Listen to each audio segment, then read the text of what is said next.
আমাদের এই নীল গ্রহের প্রায় ৭১% পানি। দূর থেকে দেখলে মনে হয় এক শান্ত নীল চাদর, কিন্তু এই বিশাল জলরাশির নিচে লুকিয়ে আছে পৃথিবীর সবচেয়ে বড় রহস্য।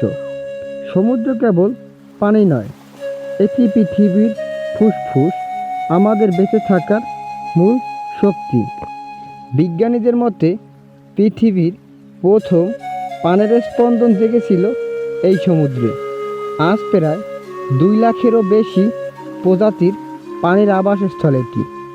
ক্ষুদ্রতম প্লাস্টন থেকে শুরু করে বিশাল নীল তিমির আশ্রয় এই নীল জলরাশিতে।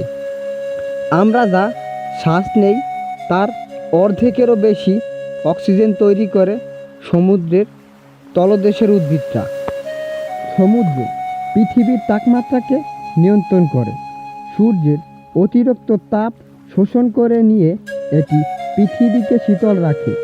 কিন্তু আজ জলবায়ু পরিবর্তনের কারণে সমুদ্রের উচ্চতা বাড়ছে।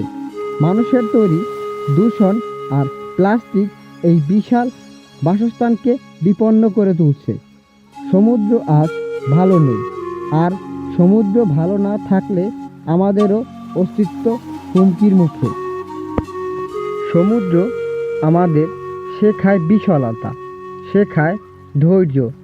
এটি কোনো সীমানা মানে না, কিন্তু বয়ে চলে অজানা টানে। একে রক্ষা করার দায়িত্ব আমাদের সবার, কারণ সমুদ্র বাঁচলে বাঁচবে পৃথিবী, বাঁচবে প্রাণ।